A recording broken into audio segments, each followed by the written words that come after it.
Okay, and talk about understanding patterns that continue cycling in your life in order to advance your spiritual development and start to notice the loops of things that you're doing over and over again that have been causing you suffering. So everybody has unconscious cycles that they do, and everybody has things that they kind of happen to fall into over and over again. And for a lot of people, it's food, right? So like people, when they feel bad, they'll choose to go and start to find their pleasure in the food that they're eating. Or if they're feeling bad, then maybe they'll choose to have some sort of sexual pleasure, or they'll choose to go shop, or they'll choose to go run, or they'll do any of these things, right? And all of it is just the want to open your heart, but going about it in the wrong way. So what I mean by that is that I can explain this in the sense of like the chakra system, but also it's easier to explain in the sense of like the whole of it, and just like looking at yourself from a little bit of a split point of view. So it's like understanding that addiction is a word that is a little bit, I think it's not the right word to use here, because it's something that's a little bit more subtle than addiction. It works the same way as addiction does, but it's kind of so common that you can't really give it the label of addiction. But it's just basically like seeing these things that you do over and over again and noticing them, and then starting to change the way that you associate your feelings with those things in order to be more healthy. So first thing that I would say to do is to first of all identify all the things in your life that you would say is negative, or something that you think is not particularly good for you. And all the things that you do in your life, just you can write a list down, or you can just like think of it in your mind. But what you're gonna have to do is become so aware of those things that when they happen, or when you experience it, so say it's something like an actual addiction. So like say that you're smoking, right?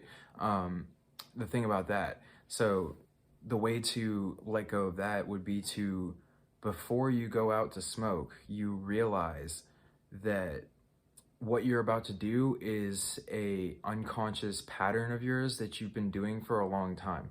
And before you basically let yourself move into that pleasure-seeking aspect of yourself, you see how it is a pleasure-seeking aspect. So basically you see that you basically have to, you get to a point where you realize that the feelings that you're searching for externally are feelings that you can manufacture in yourself. And that's actually very liberating, because that's what they mean by turning inwards, is that instead of searching externally in your external reality for your validation and your feelings of self-worth and your feelings of just being okay with existence, it's moving your focus back to your own self, so that you can start to manufacture those feelings that you search for externally without any sort of external catalyst. And so basically what you're doing is like you're training yourself to feel good emotions or positive emotions in times where you would normally convince yourself that it's not okay to feel positive emotions. And I think that that is the biggest thing, like basically in positive polarization, or in what they would call the positive polarity, the biggest thing to do is to learn to transmute negativity into positivity. So it's learning how to transmute those negative feelings into feelings of being, of good things that make you feel uplifted and happy and loving and all this other stuff. So basically it's like with the addiction, right? So you go back to smoking. Basically, it would be noticing that pattern in yourself and then consciously stopping yourself for long enough to at least see that you're about to fall back into an unconscious pattern. And that's very, very important, because once you start to realize how unconsciously you're doing most of the things in your life, then you'll start to see that those things that you're doing are actually really not what you think they are. Like it's not, it gives you the sense that you think it does, but it's very fleeting, and it's something that is not, it's not portrayed in the correct way. So it's what it does is, they talk about this in the Law of One as well, where the way that they describe it is, if you have an imbalance in your sacral chakra, then you'll end up having an insatiable hunger for sex or for pleasure-seeking activities. And then if you have a imbalance in your solar plexus chakra, then you'll have an insatiable hunger for food or things that will make you feel a sense of self-worth. And about that is very, very interesting, because once you start to realize that these what they call blockages, what it is an energy flow that moves through your body, and when it gets stuck in one specific place, it gives you specific feelings. So those feelings are actually the feeling of your body, or your energy centers trying to move this energy upward. And say when the when the sacral chakra is blocked, and you release your sexual energy, in order to unblock that, because that's what that is actually moving up into the heart. Is when you have the peak of an orgasm, is when you feel your heart chakra open. And that's what people are seeking for when they do all these things like shopping, and these, like, shopping is for a big solar plexus one, not from the sacral. But just like all this other stuff, like that people do, thinking that it's going to bring this end result, when in reality the result is actually something more along the lines of a drug high. It's something that it comes and it goes, just like everything else in life. But with these things that I'm talking about, I'm saying that you can literally take those experiences and those feelings that you're looking for, you can remember into the past times that you've had those experiences, and then you can start to recall that feeling again, right? Like, say that you think back and you're like, okay, I'm gonna think back to the best memory I've ever had. And you think back to it and you're like, and you feel those feelings again for a second. So what you're gonna do is, when you start to feel those feelings, you have to take the labeling that you have of that experience as being a memory, and you drop that label, but you keep the experience. So basically you're inviting this experience to you using the power of your visualization. And what you're doing is you're inviting this experience to come to you, and you're opening yourself to it. So basically it's an opening of the heart, to where you can start to see the unity of everything, and realize that if everything really is one, then you can really pull any experience from anywhere, and you can start to feel things that you've never felt before because of that. And that's all comes with an opening of the mind, and it comes with an opening of the heart, and it comes with just being open to new interpretations of things, and new feelings, and new experiences, and just going with the flow of life, and starting to unfold with this unfolding of a new dimension of life.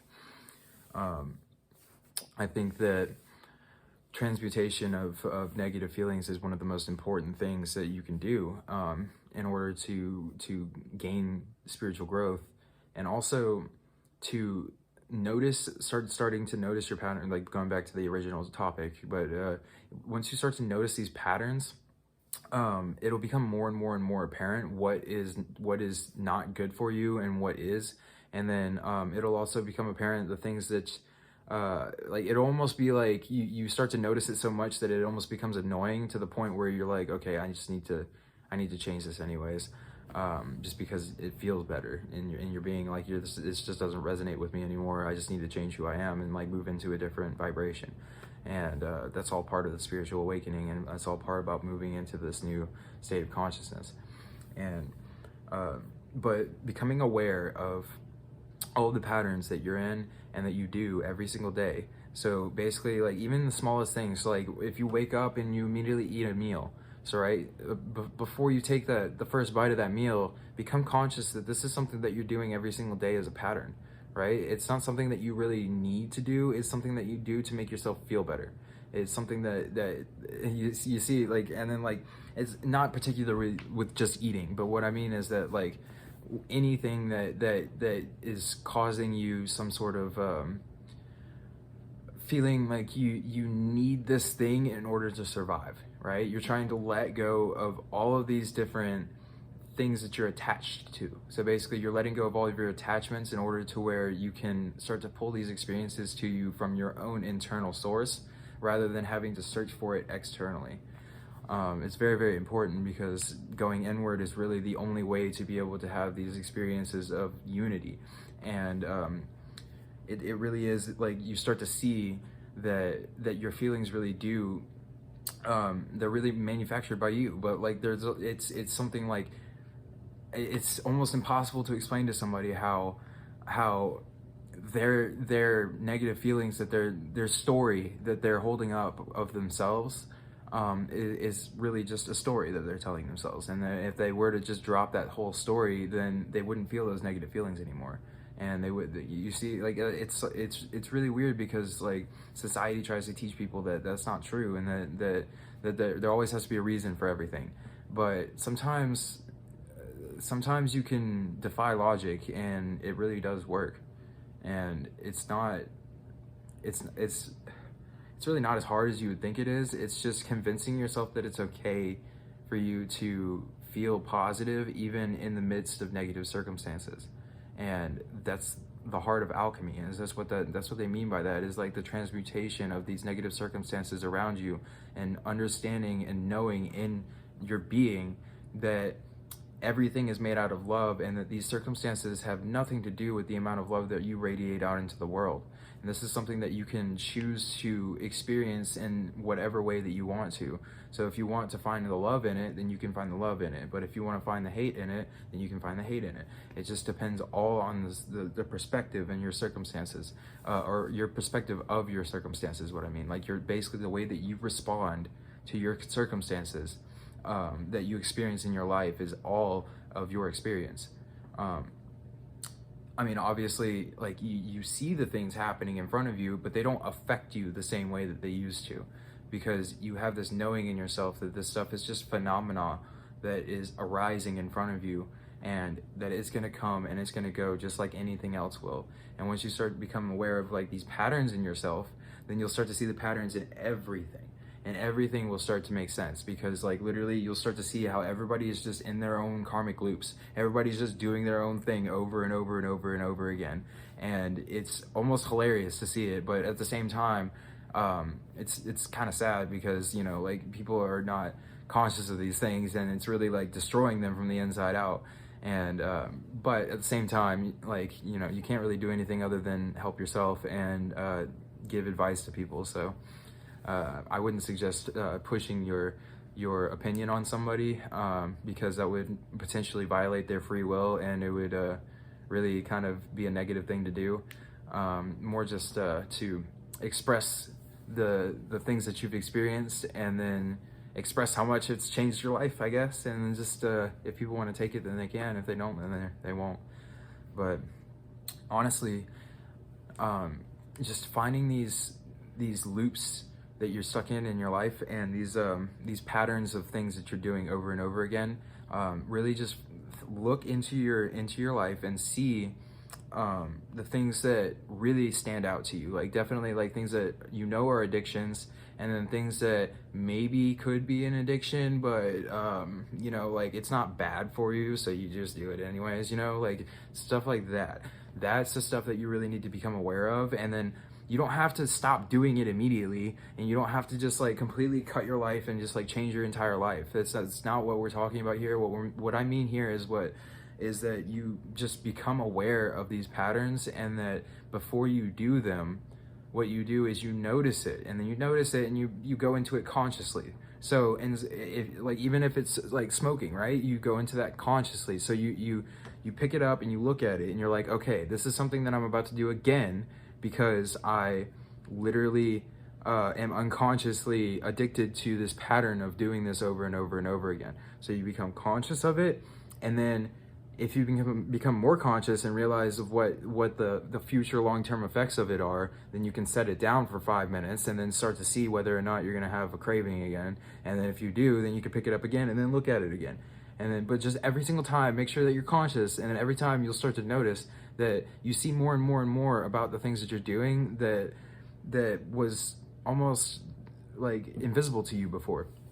You really start to see these things about yourself, that it shows you a new dimension of yourself, because it's these things that you've inherited basically from your ancestors and your parents, and things that you literally just automatically do without even thinking about it. And it's crazy how many things are like that. And it's crazy how humans are such creatures of habit, you know. And changing those habits is one of the most important things that's needed to do in order to be able to grow. I don't know. I would love to speak more about this, because I know that I've been rambling off on the sides talking about this, but there's really a lot to talk about when it comes down to this, because I can go into specific details on like, because I've been doing this a lot. Like, I've been becoming very, very conscious of every single thing that I do, like even down to the smallest of things. And like I literally, like, I don't know how to explain it. You know, like getting to the point where you start praying to your food for 15 minutes before you even take a bite of it, because you know how much that energy really does affect your body. And like things like, you know, just becoming aware of literally like the patterns of everybody around you, and then starting to like see these things happening so many times that it's just so obvious to you, and you're just like, okay, obviously there's something in me as well that's being reflected right here. And it's something in me that I need to look at as well. So that's really helped me to start looking at myself more too, is to notice these patterns. And because like, even if you can't do it in yourself, then it's really easy to notice them in other people. And if you start to realize that that we're all connected and that we're all one, we're all one being experiencing this from all different perspectives, and you can realize that these unconscious things and patterns and stuff that other people do are just reflections of things that you have repressed inside of you as well.